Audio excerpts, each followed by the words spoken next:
Como eu disse aqui antes, eu disse aqui uns 3 domingos atrás, existem alguns temas muito importantes na Bíblia, e a fé simplesmente é um desses temas, né? O tema fé, a palavra fé aparece mais de 240 vezes na Bíblia.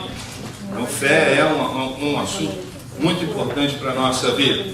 Mateus 9:29, o Senhor Jesus diz assim, que lhe seja feito segundo a fé que vocês têm, né?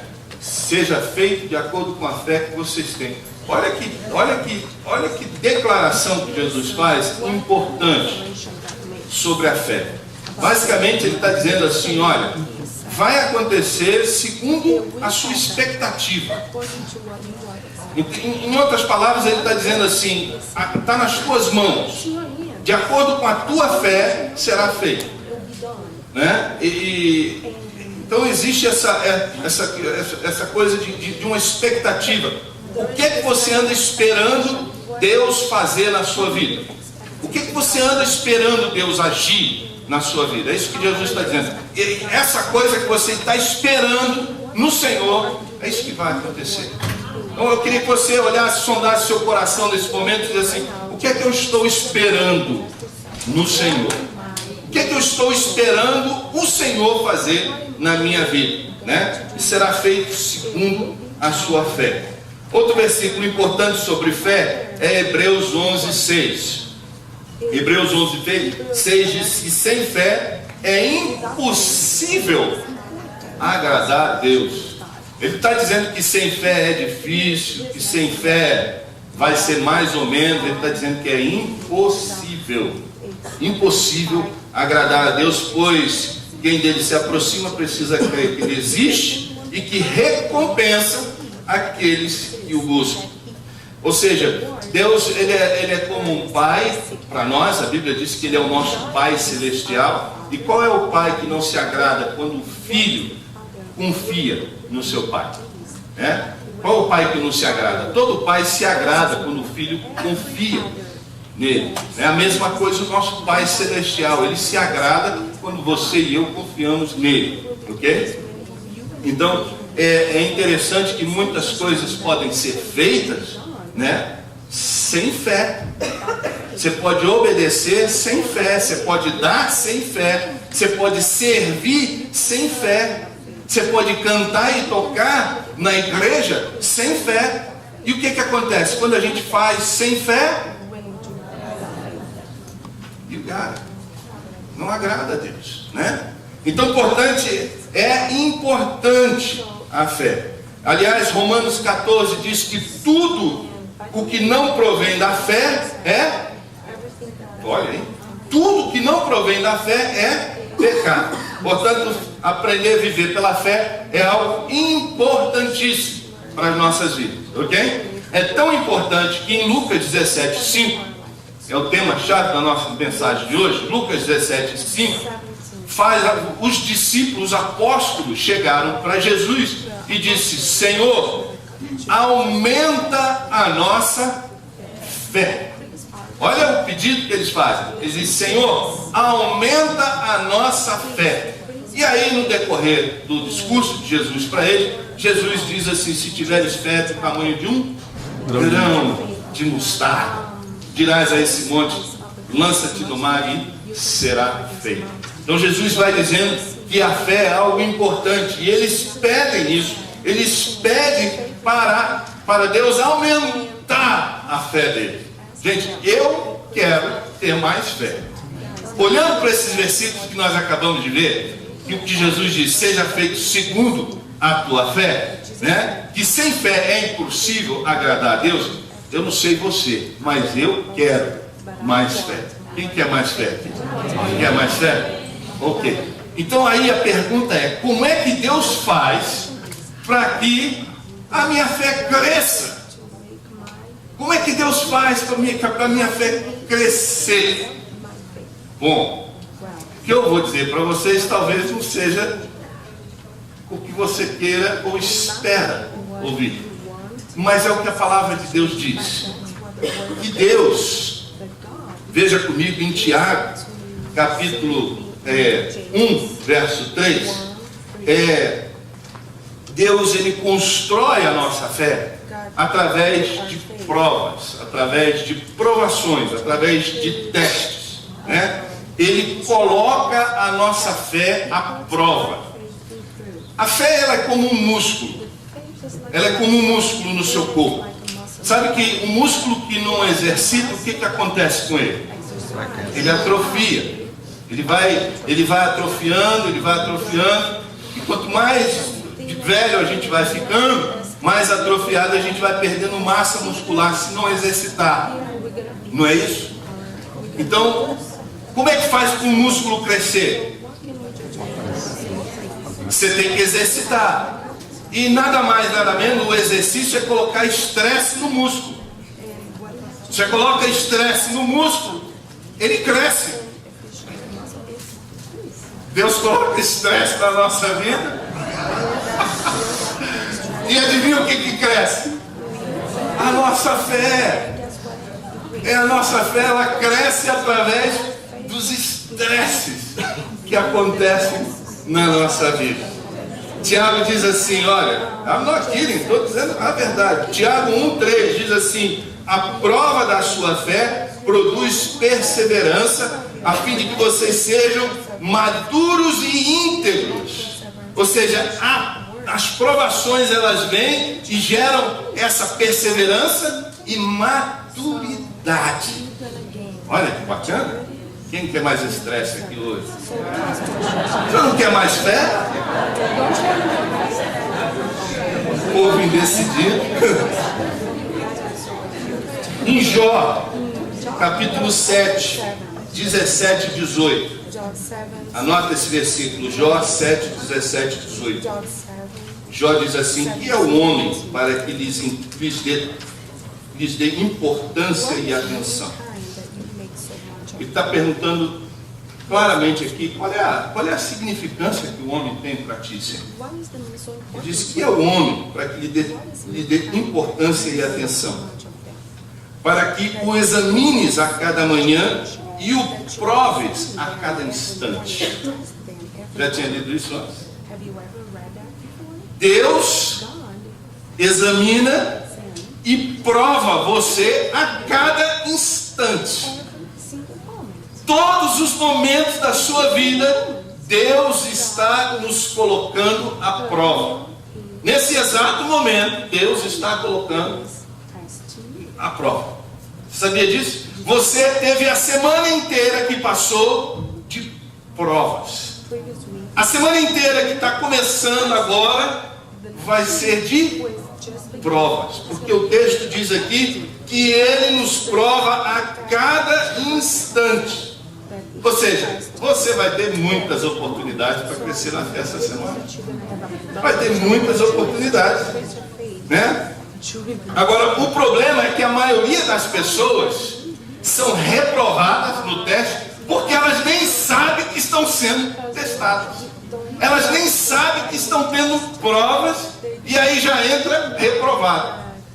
E geralmente quando a gente é reprovado numa matéria, o que acontece? Repete.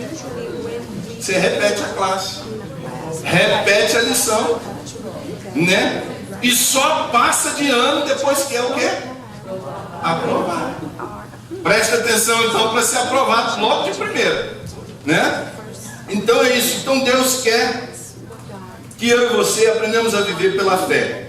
Ele quer fazer a nossa fé crescer. Então eu vou falar com vocês aqui algumas coisas, né? Algumas provas que Deus nos coloca. Não é uma lista extensa. Eu só escolhi 4 delas, porque eu creio que essas são as mais comuns, as mais corriqueiras. Eu também creio que são as que mais funcionam na nossa vida. Eu creio que essas 4 são importantes. Então, se você anotar essas 4 e você lembrar delas, no decorrer da semana, vai ajudar você a ser aprovado com mais rapidez. A primeira maneira que Deus testa a nossa fé é através das dificuldades. Através das dificuldades da vida. São as provações, são os problemas, são as tristezas, as circunstâncias. São aqueles incidentes de percursos, espinhos da vida.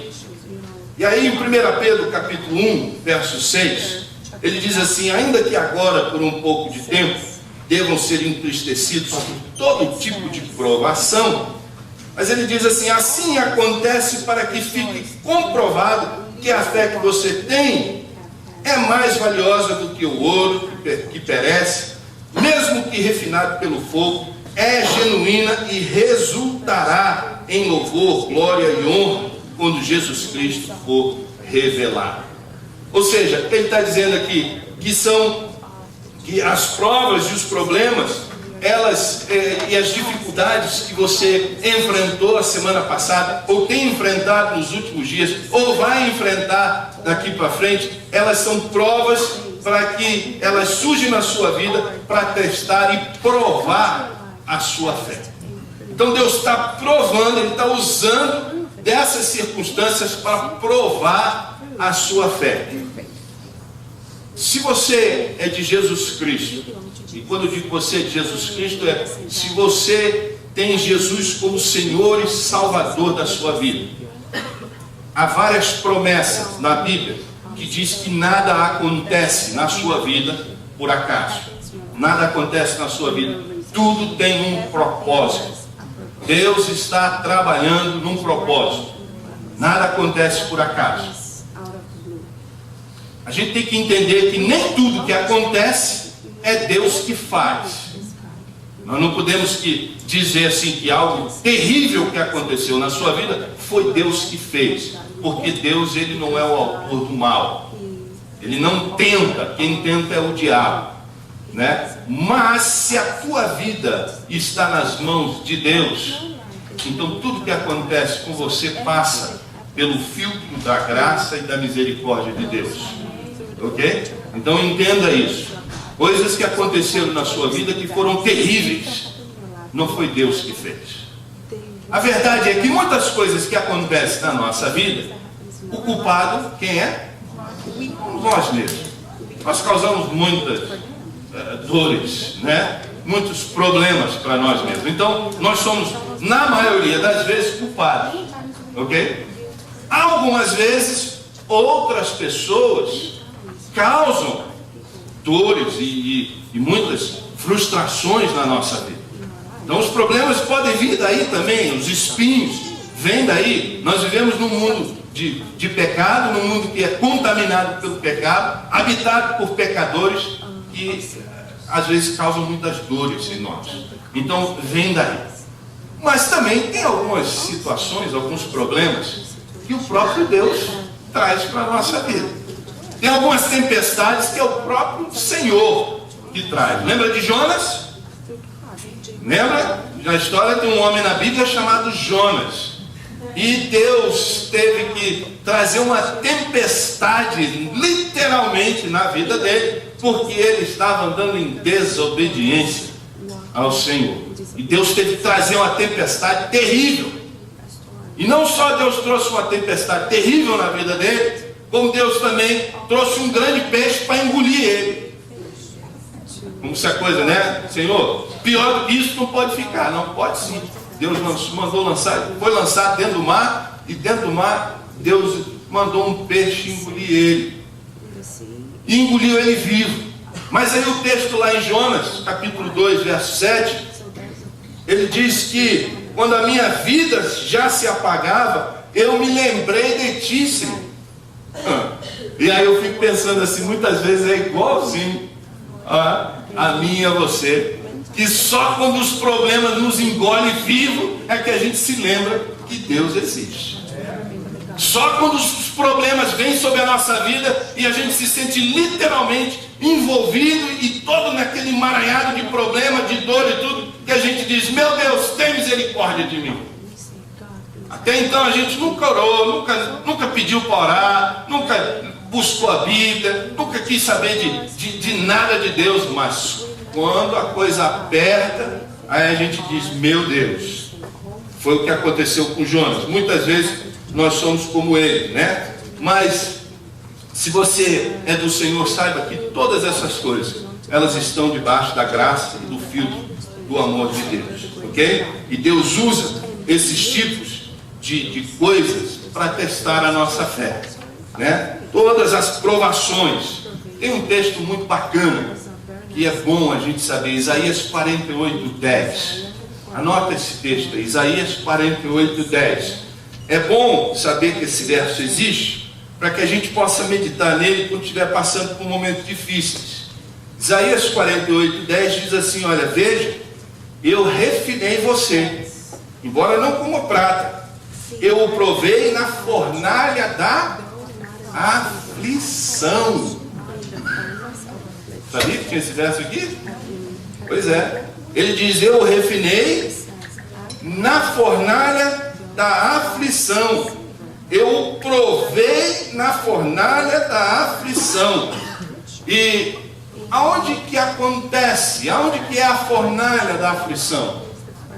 Você sabe onde é, você já passou por lá. Você sabe.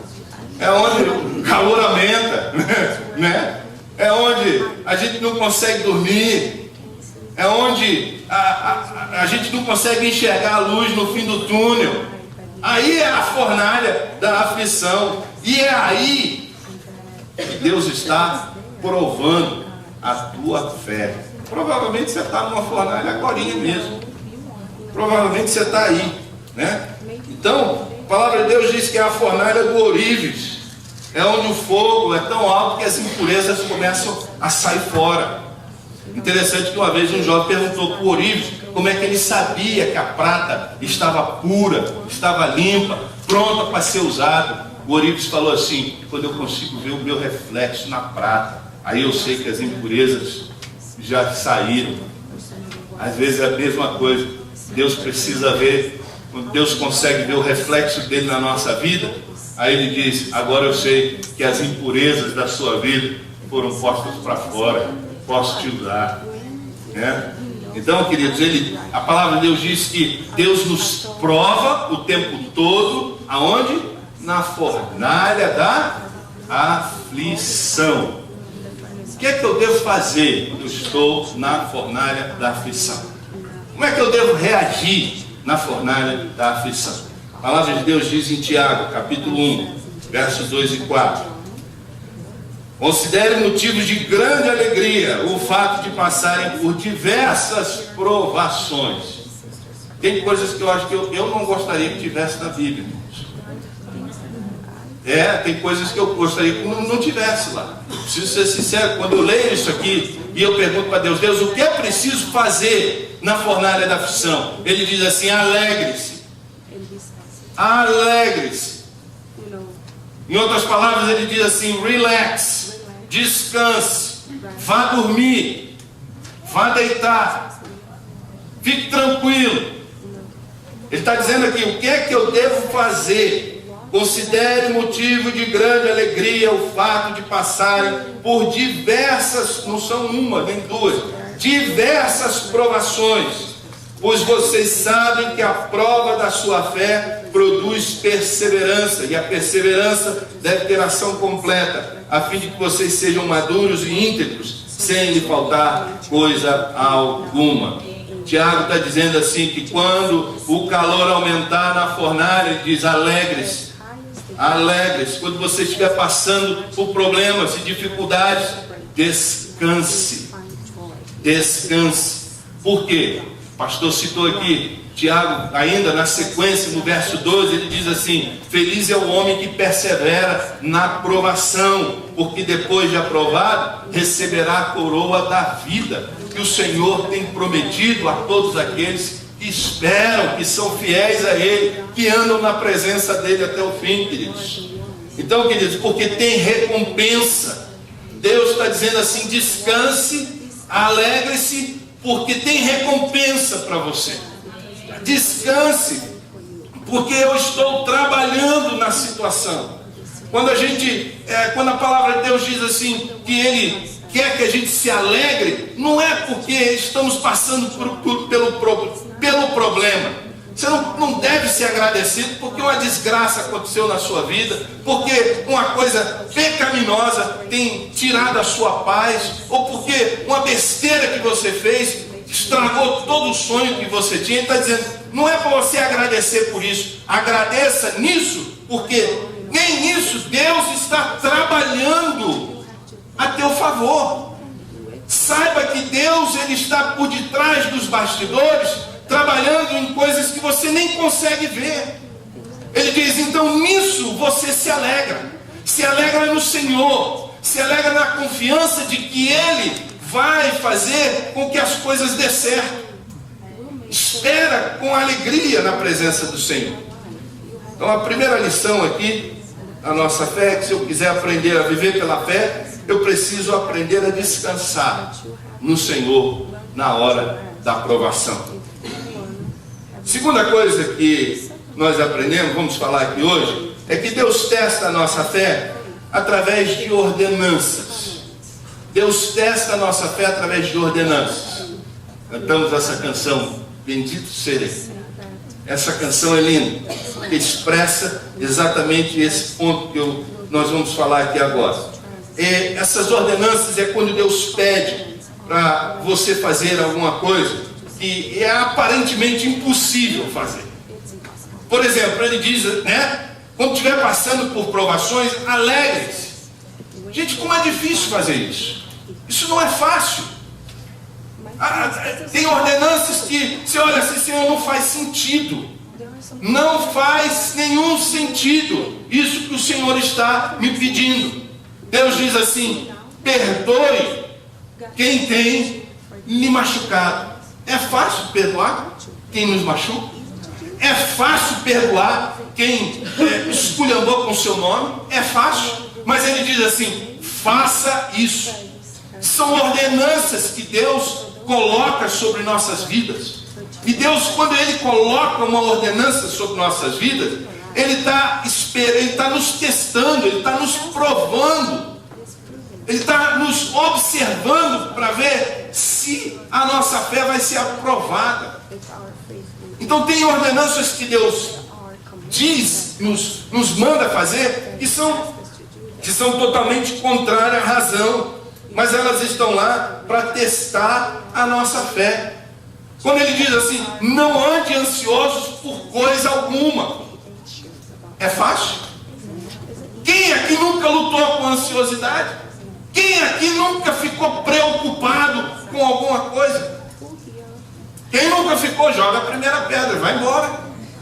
Mas eu creio que todos nós lutamos com a tal da ansiedade. Quem aqui nunca teve uma crise de fé? Não é, pastor Luciano? Não é? Todos nós passamos por crises de fé. Todos nós passamos. Então tem coisas que Deus nos manda fazer que é contrário à nossa razão, ao nosso instinto. Amai os vossos inimigos. Então toda vez que Deus nos dá uma ordenança, Ele nos está dando um teste. Ele está nos dando um teste. E existem centenas de versículos na Bíblia que nos colocam debaixo de ordenanças de Deus. E tem algumas que são simplesmente, você diz assim, por quê? Por que isso? Por exemplo, tem o povo de Deus quando saiu do Egito. O povo de Deus lá em Êxodo, capítulo 16, se eu não me engano, o povo de Israel saindo do Egito, eles passaram 40 anos peregrinando pelo deserto. E nesse período Deus alimentou eles com algo chamado maná. E interessante que era como um pão que vinha do céu. Ele diz assim, Deus disse assim, eu vou derramar, eu vou fazer chover o maná para vocês todos os dias. Mas vocês deverão pegar todos os dias só aquela porção para aquele dia. Só aquela porção para aquele dia. Está escrito aí em Êxodo, eu lhes farei chover pão do céu, o povo sairá e recolherá diariamente a porção necessária para aquele dia. Com isso eu os porei à prova para ver se seguem ou não as minhas instruções. Pensando bem no assunto, existem 1001 razões para você não pegar só aquela porção do dia. Existem 1001 razões. Senhor, Por que eu não posso pegar pelo menos para 2 dias? Quem é que gosta de ir no mercado todo dia fazer compra? Todo dia. Todo dia. Todo dia. Por que você não vai uma vez? Senhor, por que eu não posso ir uma vez por semana lá fora e pegar logo tudo? Senhor, eu estou pisado, eu tenho 1001 coisas para fazer. Eu tenho 1001 coisas. Eu tenho que trabalhar, eu tenho que preparar a mensagem, eu tenho que preparar para a escola dominical. Senhor, eu tenho que... Senhor, as crianças precisam ser cuidadas antes de fazer. Senhor, o Senhor não sabe da minha agenda. Eu preciso de pelo menos pegar para 3 dias. Porque assim dá para mim. Deus diz, não. Você vai pegar todo dia só aquela porção. Por quê? Deus queria fazer o quê? Provar para ver se eles iam ser obedientes. Não faz sentido. Não faz sentido aos nossos olhos. Eu posso pegar para uma semana, que é melhor. Aí o resto do tempo. E se eu cair, se eu me machucar amanhã? E se eu não puder ir lá fora pegar? Quem vai pegar para mim? Tá vendo? Só aqui, a gente pode dar 1001 desculpa para Deus para ir, para pegar uma vez por semana e pegar logo tudo. Encher o estoque. Senhor, eu preciso na minha dispensa de pelo menos 3 dias, 4 dias aí. Porque vai que eu fico doente, se eu pegar um flu, e se a cobra me morder? Se eu tropeçar e cair e bater com a cabeça? Como é que vai ser? Mas Deus estava fazendo o quê? Colocando a prova. Toda vez que Deus nos dá uma ordenança, Ele está nos colocando à prova, para saber se vamos ou não ser fiel a Ele. E quando obedecemos, a nossa fé cresce.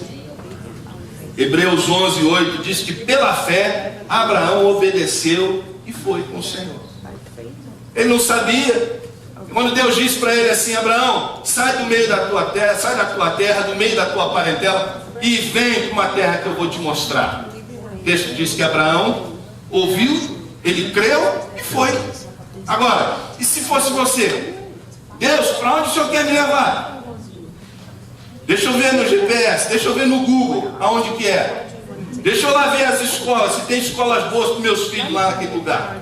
Deixa eu ver o neighborhood. Senhor, quanto tempo vai levar a viagem? Senhor, como é que está o clima lá? É quente ou é frio? Se for frio eu não quero não, frio eu fico aqui. Eu quero ir para um lugar quente. Abraão disse que ele ouviu, ele creu e foi. Nem sabia onde era. Deus chamou, ele foi.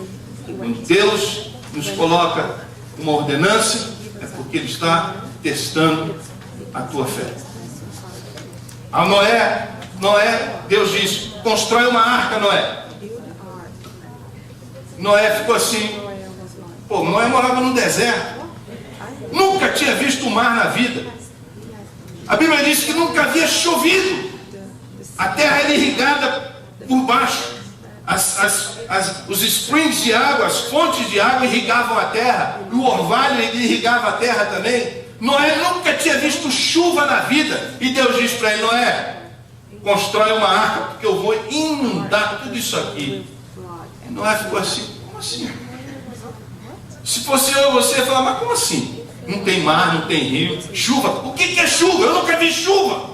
Eu não sei nem o que o senhor está falando. Mas Noé, a Bíblia diz que Noé creu e construiu a arca.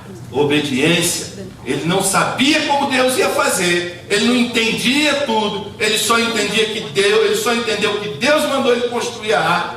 Seguiu as instruções porque ele acreditou em Deus.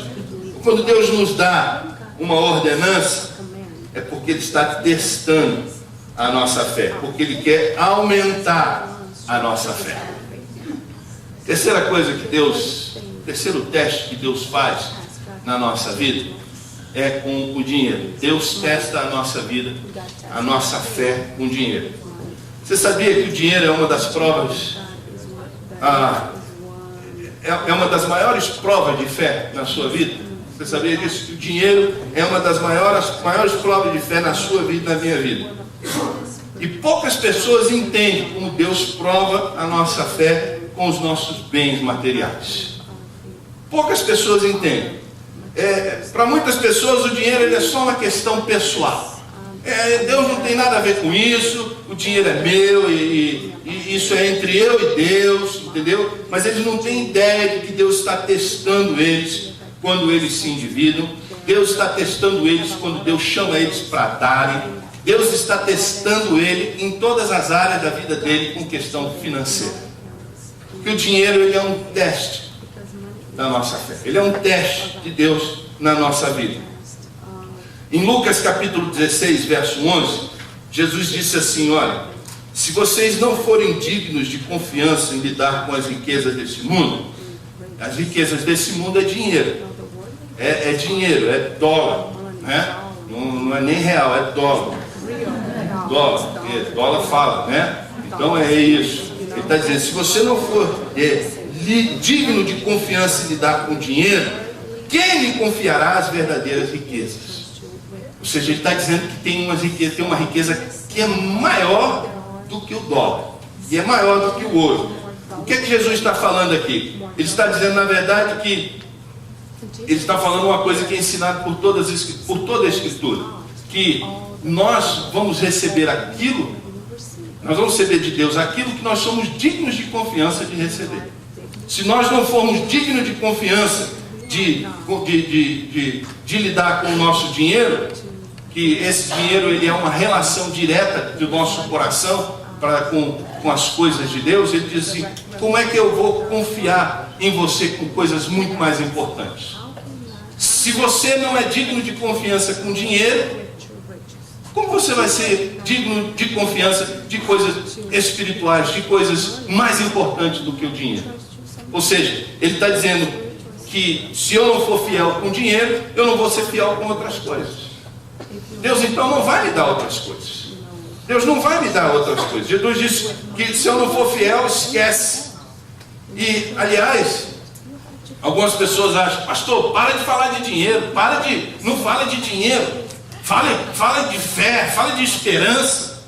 Pois é, mas o dinheiro ele está ligado com essas coisas.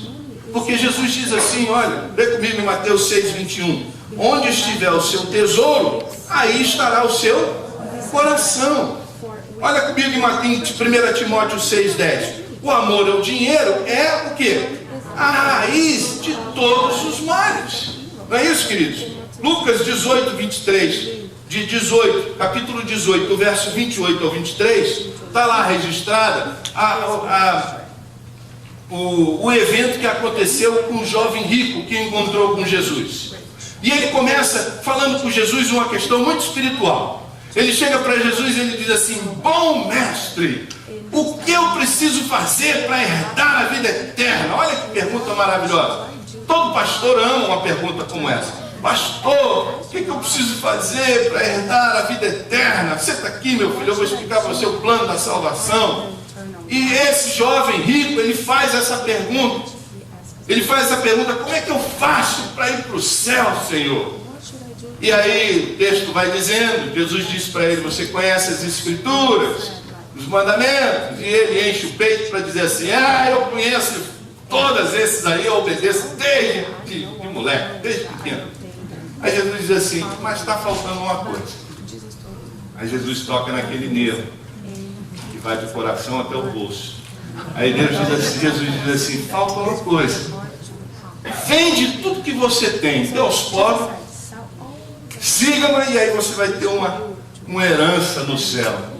Aí o texto diz que ele ficou muito triste com a resposta que Jesus deu a ele. Ele ficou tão triste, ele disse, não dá. Por quê? Porque ele era muito rico. Ele era muito rico, ele diz assim, não dá. Então Jesus tocou no nervo espiritual ali, e ele diz, o teu coração não está no lugar certo, jovem. Não é que Jesus queria o dinheiro dele, Jesus queria mostrar para ele que o coração dele não estava nas coisas de Deus. O coração dele estava apenas nas riquezas. E aí Jesus chega dizendo assim, quando Jesus vê a tristeza daquele homem, Jesus diz assim, olha, como é difícil um rico entrar no reino dos céus. Ele diz assim, é mais fácil um camelo passar pelo fundo de uma agulha do que um rico entrar no reino dos céus. Por quê? Porque a riqueza mexe com o nosso coração, mexe com a nossa adoração. Então o dinheiro ele tem tudo a ver com a nossa fé. O fato é que o que eu faço com o meu dinheiro determina o quanto Deus faz na minha vida. O que eu faço com o meu dinheiro determina o quanto Deus faz na minha vida. E você pode até nunca ter pensado nisso, mas o dinheiro ele tem um impacto tremendo sobre a sua vida espiritual. E isso é ensinado na Bíblia. Em 2 Coríntios capítulo 8, versos 7 e 8, o apóstolo Paulo ele fala assim, olha, destaquem-se também no privilégio de contribuir. Ele diz assim, há vários privilégios que você pode participar dentro do reino de Deus. Mas ele diz assim, eu quero que você se destaque no privilégio de contribuir. E aí ele diz assim, olha, não estou lhe dando uma ordem, mas eu quero verificar a sinceridade do amor de vocês. Eu quero verificar a sinceridade como? Comparando com a dedicação dos outros. Paulo compara a oferta de amor dos coríntios com a oferta de amor dos macedônios. E ele diz assim, eu quero que vocês excedam na graça de dar. Eu vou comparar a oferta, em outras palavras, eu vou comparar a oferta de amor das Nações Unidas com a oferta de amor lá da IBBWC. Eu vou comparar a oferta de amor de vocês para ver a sinceridade do amor de vocês. Em outras palavras, Deus compara as nossas ofertas. Quando a gente diz aqui que a viúva pobre deu duas moedinhas sem valor, algumas pessoas interpretam isso, então eu vou dar o que eu quiser. Não, não é assim. Não é assim. Deus compara de acordo com aquilo que Ele tem nos dado. O texto diz que Jesus disse que ela deu mais do que todo mundo, porque ela deu tudo. Era tudo que ela tinha na vida. Ela não tinha mais nada. Os outros davam do que sobrava. Dava daquilo que, moedinha que está no cinzeiro do carro, toma. O resto, ela não, ela deu tudo. E Paulo fala assim que ele compara, o Senhor ele compara as nossas ofertas, ele compara os nossos dízimos, para ver o quê? A sinceridade do nosso amor. Ele compara. Não adianta a gente ficar aqui cantando, poderoso Deus, minha alma tem sede de ti. E aí passa a oferta, nem as duas moedinhas você tem a fé, a coragem de dar para o reino de Deus. Adianta você ficar, minha alma tem sede de ti? É uma declaração mentirosa, falsa diante da presença do Senhor. Porque Ele diz, aonde está o teu tesouro, está o teu coração. É o que a Bíblia ensina. Então a oferta, os nossos dízimos, ele revelam a sinceridade do nosso amor a Deus. Então Deus está testando a nossa fé, a nossa vida, com o dinheiro que Ele tem colocado na nossa mão. O que é que você tem feito com o dinheiro que Deus tem colocado na sua mão? O que é que você tem feito com isso? Porque Deus está testando a nossa vida. Interessante, queridos, que o dar, ele não só testa a nossa fé, mas você sabia que o dar também testa Deus? Sabia que quando você dizima, quando você oferta, você põe Deus à prova? Olha em Malaquias capítulo 3, verso 10. Nenhum outro lugar na Bíblia você é encorajado a pôr Deus à prova. Nenhum outro lugar. Nenhuma outra área da sua vida nós temos o direito de provar Deus. Só aqui, só nessa questão que a palavra de Deus diz assim em Malaquias capítulo 3. Tragam o dízimo todo ao depósito do templo, para que haja alimento em minha casa. Ponham-me à prova. Ou seja, Deus está dando você dinheiro para você, Deus está dando o seu salário, Deus está dando riquezas desse mundo. Ele está dizendo assim, Deus, e para você colocar Ele à prova, porque tudo que nós temos vem de Deus, vieram das mãos de Deus. Tudo, a terra e tudo que nela é, e todos que nela vivem, são de Deus. O ouro, a prata, o gado das 1000 montanhas, tudo é de Deus. E Deus nos dá algumas coisas. E Deus então, Ele nos dá para que a gente possa provar Ele.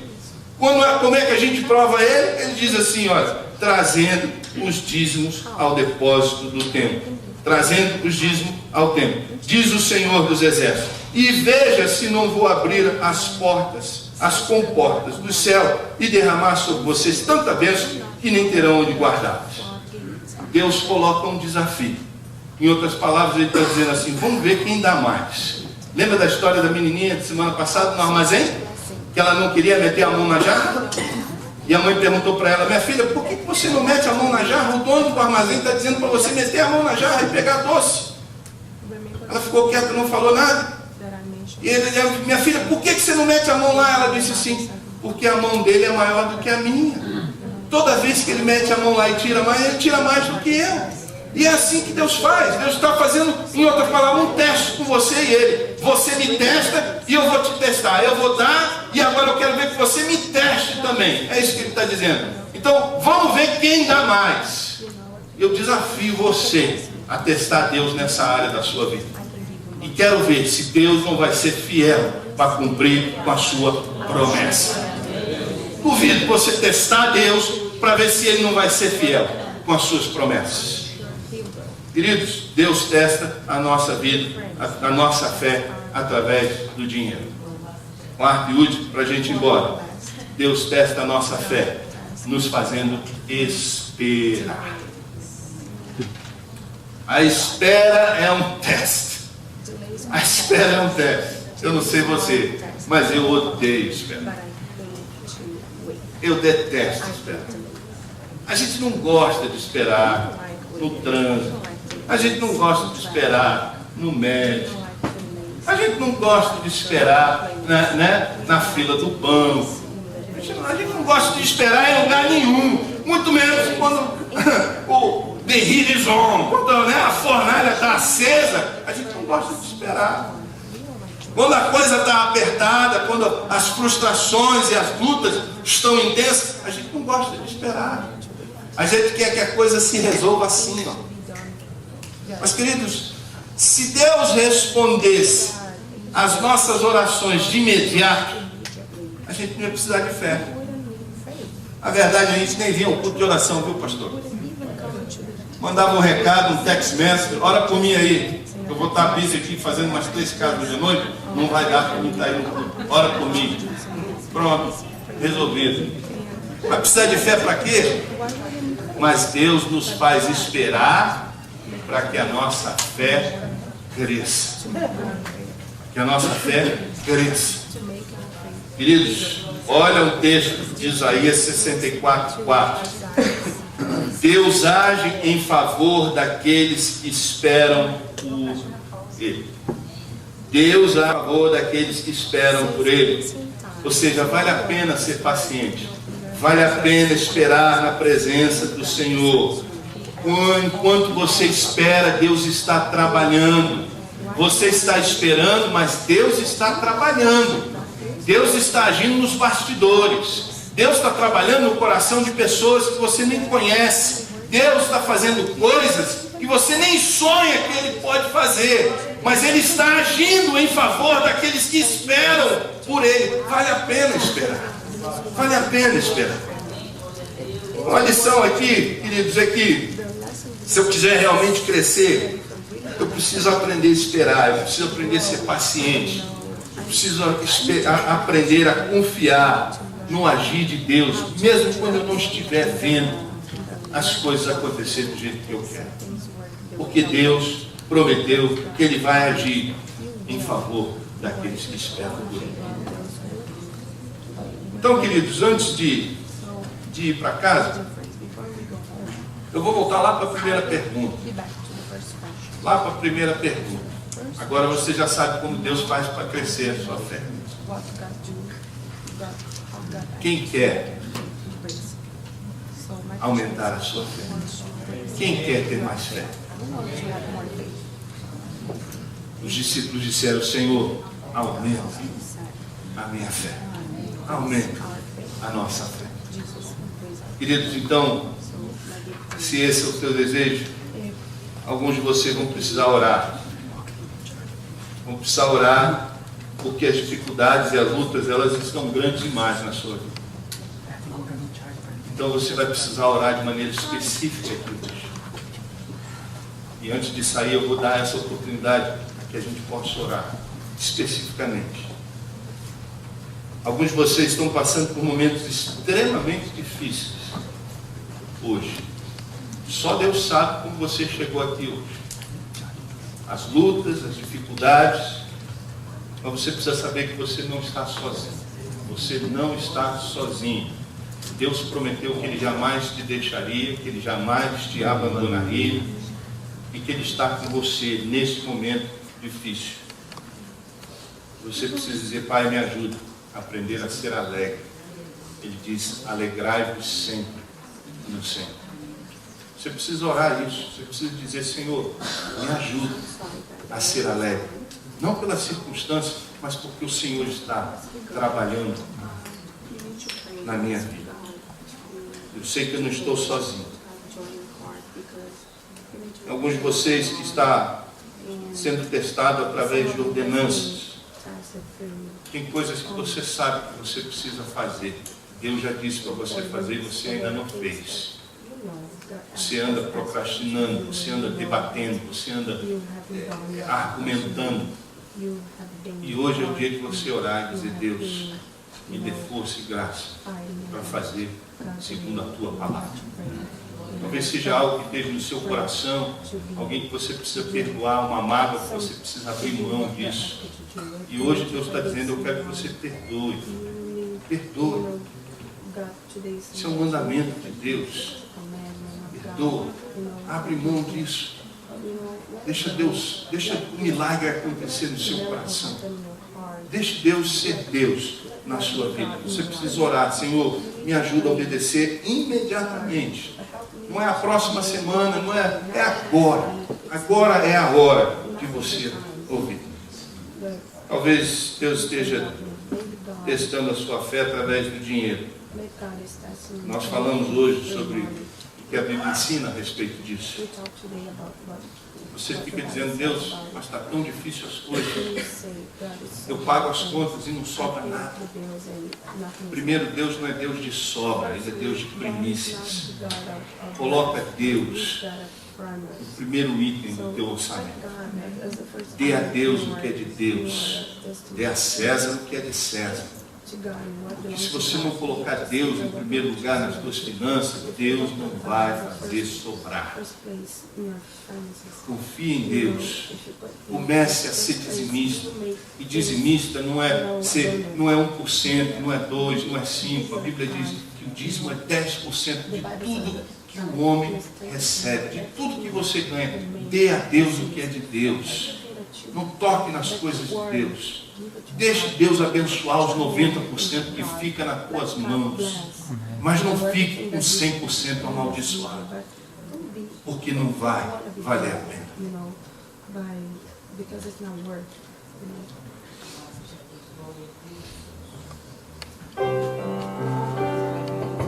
Sabe que Davi, quando ele levantou uma oferta para a construção do templo, ele convoca o povo para trazer as ofertas para que o templo fosse construído. E ele anuncia a campanha e o povo traz com generosidade. E se fôssemos calcular o mesmo valor, seriam milhões de dólares num dia que foi levantado para a campanha da construção do templo. E Davi então faz uma oração de gratidão a Deus. E nessa oração, Crônicas, 1 Crônicas 29, ele diz assim: Senhor, tudo que nós temos vem de Ti. Nós apenas Te devolvemos aquilo que já é seu, Senhor. Sabe, o dizimista ou ofertante, ele deve ter o mesmo coração quando ele oferta e quando ele dizima. Ele devolve para o Senhor aquilo que já é dele. Ele devolve por gratidão. Porque na verdade ele não teria nada se o Senhor não fosse com ele. Se o Senhor não nos abençoasse, nós não teríamos absolutamente nada. para ofertar ou para dizimar ao Senhor. Mas porque Ele nos dá, então nós temos como que dizimar. Tudo vem de Deus. E nós apenas devolvemos aquilo que é dele. Talvez você esteja sendo testado na sala de espera. As coisas ainda não aconteceram. E a sua pergunta é: até quando, Deus? Por que ainda não aconteceu? Até quando, Senhor? Eu vou ter que esperar. Talvez a sua pergunta seja essa para Deus: até quando, Senhor? Sabe que quando Deus fecha uma porta, a gente fica no hall, porque a gente só deve entrar onde a porta em que Deus abre. Às vezes uma porta se fechou e a outra não se abriu, e você se encontra no hallway da espera. E aí nesse hallway da espera, nesse salão da espera da fé, da vida, louve ao Senhor. Louve a Deus enquanto você espera. Bendiga o nome do Senhor na sala de espera, porque o que Ele está preparando é algo grande, é algo bom, é algo que vai trazer alegria ao seu coração. Às vezes a gente passa por momentos difíceis da vida, em que a gente diz: Senhor, eu vou ficar todo arrebentado. Senhor, olha a cicatriz, olha o estrago que está acontecendo na minha vida. E a gente passa pelas provações todo arranhado. E a gente diz: Senhor, não vai dar tempo, não vai ter solução. A gente pode ficar até todo arranhado, mas não morto. Pode ficar até todo machucado, ferido, a armadura toda desgastada, mas não derrotado. E aí depois que a gente passa, as cicatrizes vai fazer você lembrar da fidelidade de Deus. Vai fazer você lembrar o quanto Deus fez na sua vida. Deus está vendo as feridas, Deus está vendo os arranhões, os espinhos, mas Deus vai sarar. Para o homem pode ser impossível, mas para Deus nada é impossível. Assim como você está, eu vou pedir que você feche os seus olhos, que você tenha uns minutos aqui para falar com Deus, para orar a Deus e falar com Deus nesta manhã.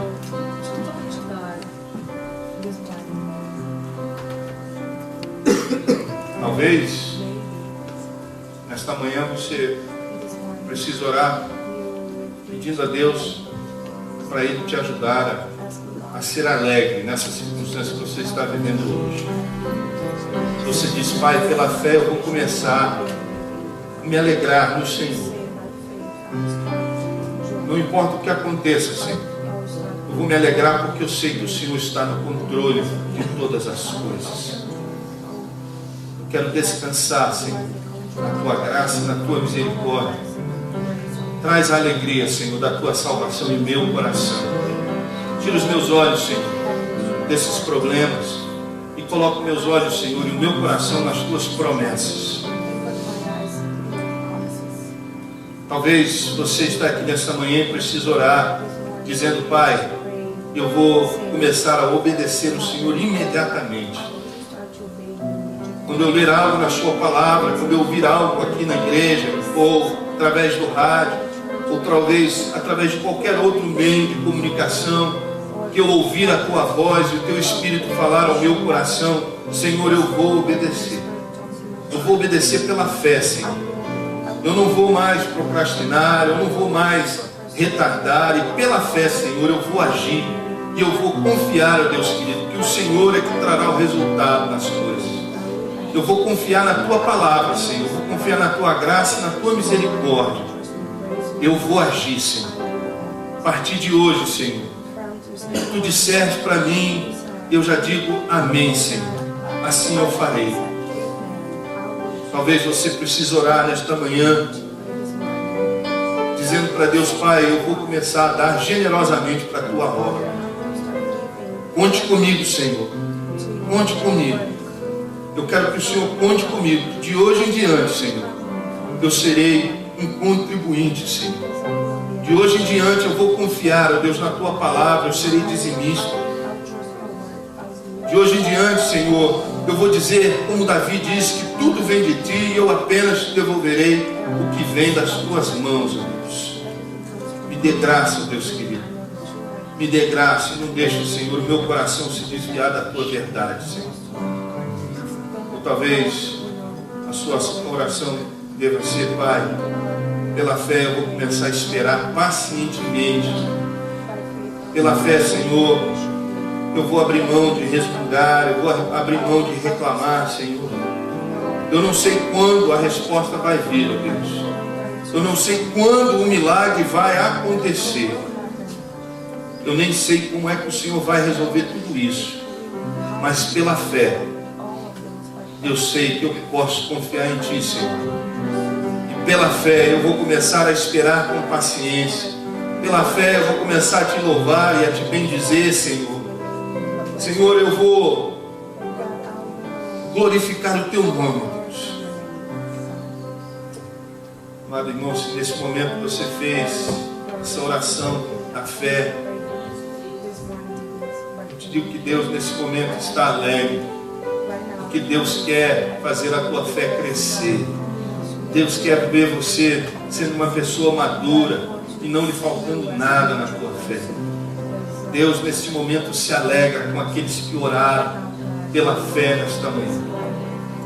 Deus querido, junto nós queremos te agradecer. Te agradecemos, Senhor, por tua palavra que constrói a nossa fé. Te agradecemos, ó Deus, pela tua sabedoria, pelo teu amor, pela tua graça. Nós te agradecemos, Jesus, por seu amor incondicional. Obrigado, Senhor, porque nós não temos que pagar para ganhar o seu amor. Nós só precisamos recebê-lo pela fé. Senhor, eu oro para que possamos confiar que o Senhor irá utilizar estes testes em nossas vidas para nos tornar mais parecidos com Teu Filho, do qual nós oramos todos juntos nesta manhã. Oramos, Senhor, estas coisas no nome de Jesus. E que a graça do nosso Deus, o amor do nosso Pai e as doces consolações do Espírito Santo de Deus seja sobre tua vida, meu irmão, minha irmã, sobre a vida da igreja, que é aprovada e aprovada, em nome de Jesus. Amém e amém.